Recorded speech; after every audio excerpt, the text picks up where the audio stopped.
नमस्कार। आकाशवाणी चंडीगढ़ से प्रादेशिक समाचारों के साथ मैं रत्तिका।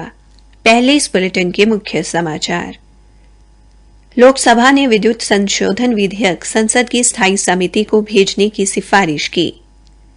राष्ट्रीय परीक्षा एजेंसी ने संयुक्त प्रवेश परीक्षा जेईई मेन के पहले पेपर के परिणाम घोषित किए।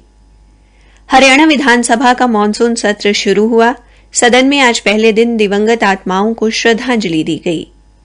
हरियाणा के शहरी स्थानीय निकाय मंत्री कमल गुप्ता ने कहा कि शहरी स्थानीय निकाय विभाग के पास विधायी निधि जारी करने का कोई प्रावधान नहीं है।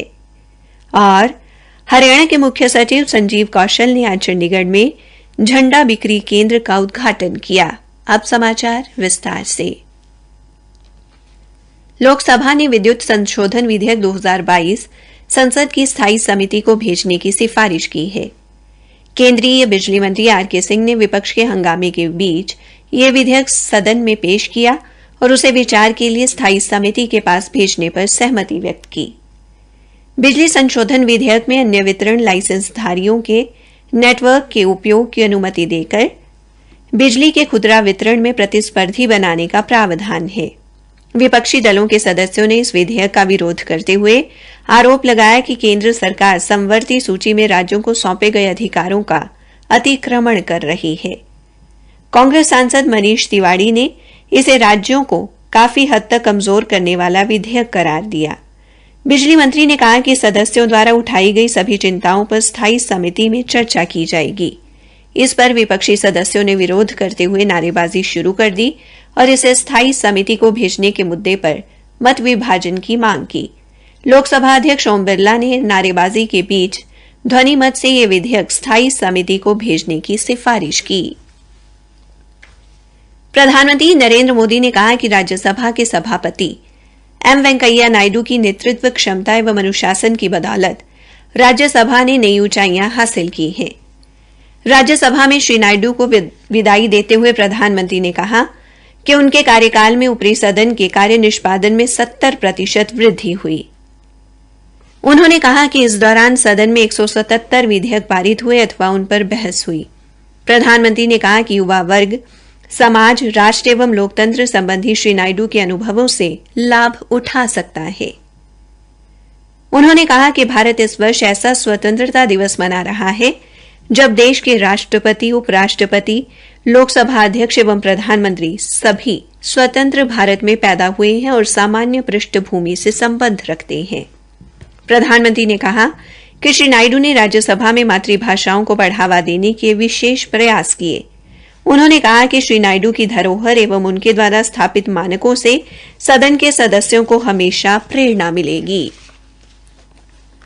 राष्ट्रीय परीक्षा एजेंसी ने संयुक्त प्रवेश परीक्षा जेईई मेन के बीई और बीटेक के पहले पेपर के परिणाम घोषित कर दिए हैं। परीक्षा में कुल 24 उम्मीदवारों ने 100% अंक हासिल किए हैं। कंप्यूटर आधारित यह परीक्षा 2 सत्रों में आयोजित की गई थी। पहला सत्र जून एवं दूसरा जुलाई में आयोजित किया गया था। यह परीक्षा भारत के बाहर 17 शहरों सहित कुल 440 शहरों के 622 परीक्षा केंद्रों पर ली गई। राष्ट्रीय परीक्षा एजेंसी ने बताया कि अनुचित साधनों का उपयोग करने के कारण 5 उम्मीदवारों के परिणाम रोक लिए गए हैं। प्रादेशिक समाचार आकाशवाणी चंडीगढ़ से प्रसारित किए जा रहे हैं। हरियाणा विधानसभा के मानसून सत्र के पहले दिन आज सदन में पिछले सत्र से लेकर इस सत्र की अवधि के दौरान दिवंगत आत्माओं, हरियाणा के पूर्व संसदीय सचिव, विधायकों, स्वतंत्रता सेनानियों व शहीद जवानों के सम्मान में शोक प्रस्ताव पढ़े गए। संतप्त परिवारों के सदस्यों के प्रति हार्दिक संवेदना व्यक्त की गई। सदन के नेता मुख्यमंत्री मनोहर लाल ने शोक प्रस्ताव पढ़े। इनके अलावा विधानसभा अध्यक्ष ज्ञानचंद गुप्ता और विपक्ष के नेता भूपेंद्र सिंह हुड्डा ने भी शोक प्रस्ताव पढ़कर अपनी तरफ से श्रद्धांजलि दी। सदन के सभी सदस्यों ने 2 मिनट का मौन रखा तथा दिवंगत आत्माओं की शांति के लिए प्रार्थना की। सदन में जिनके शोक प्रस्ताव पढ़े गए उनमें हरियाणा की भूतपूर्व संसदीय सचिव डॉक्टर कृष्णा पंडित, हरियाणा विधानसभा के भूतपूर्व सदस्य हरिचंद हुड्डा और डॉक्टर राम कुमार सैनी शामिल हैं। सदन में अदम्य साहस दिखाते हुए मातृभूमि की एकता व अखंडता की रक्षा करने के लिए सर्वोच्च बलिदान देने वाले हरियाणा के 22 वीर शहीदों के निधन पर भी शोक व्यक्त किया गया।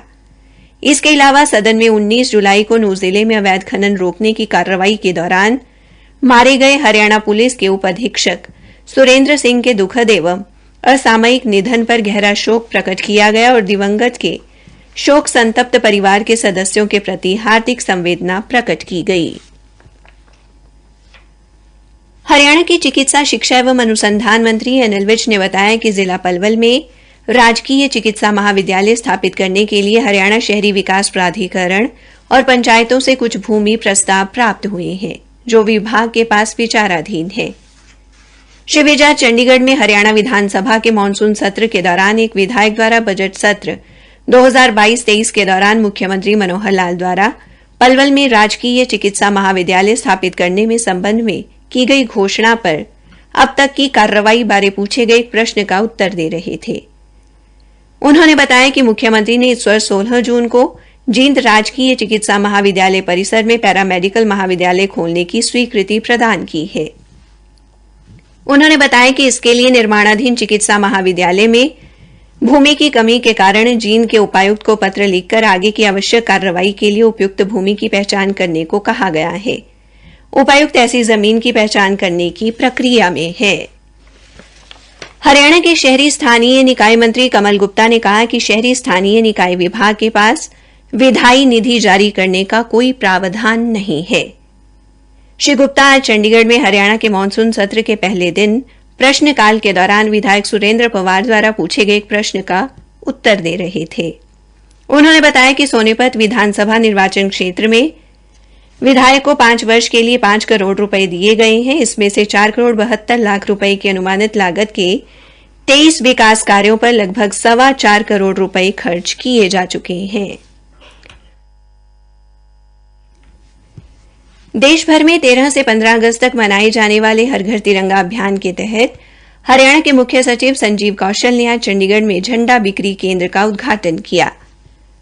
इस केंद्र से सरकारी कर्मचारी एवं अन्य लोग 27 रुपए में झंडा खरीद सकेंगे और अपने घरों पर तिरंगा लहराकर इस राष्ट्रीय पर्व में अपना महत्वपूर्ण योगदान सुनिश्चित करेंगे। इस अवसर पर मुख्य सचिव ने स्वयं पैसे देकर झंडा खरीदने की शुरुआत की। श्री कौशल ने कहा कि हर घर तिरंगा अभियान के दौरान हरियाणा में लगभग 60 लाख घरों पर तिरंगा फहराया जाएगा। उन्होंने कहा कि हर घर तिरंगा अभियान के तहत किसी भी प्रकार से सरकारी पैसे का उपयोग नहीं किया जाएगा। लोगों को स्वेच्छा से तिरंगा खरीदकर अपने घरों पर फहराने के लिए प्रेरित किया जाएगा। मुख्यमंत्री मनोहर लाल ने 22वीं राष्ट्रमंडल खेलों में सभी खिलाड़ियों को दमदार प्रदर्शन कर प्रदेश व देश का नाम पूरी दुनिया में रोशन करने के लिए बधाई व उज्जवल भविष्य की शुभकामनाएं दी है। हमारे संवाददाता ने बताया कि बर्मिंघम में 22वें राष्ट्रमंडल खेलों में देश के खिलाड़ियों ने अपना शानदार प्रदर्शन बरकरार रखा है। अभी तक देश को कुल 55 पदक हासिल हुए हैं, जिसमें 18 स्वर्ण, 15 रजत और 22 कांस्य पदक शामिल हैं। देश की आबादी में लगभग 2% भागीदार हरियाणा ने इन खेलों में अपना दबदबा कायम रखा। भारतीय दल में इस बार सबसे ज्यादा 43 खिलाड़ी हरियाणा से हैं। इनमें से 17 खिलाड़ियों ने पदक जीतकर देश और प्रदेश का नाम रोशन किया है। मुख्यमंत्री ने कहा कि पिछले कई सालों में हरियाणा ने देश को बेहतरीन खिलाड़ी दिए हैं। चाहे मुक्केबाजी की बात हो या कुश्ती की, ऐसे कई खेल हैं जिसमें हरियाणा के खिलाड़ियों का प्रदर्शन धाकड़ रहा।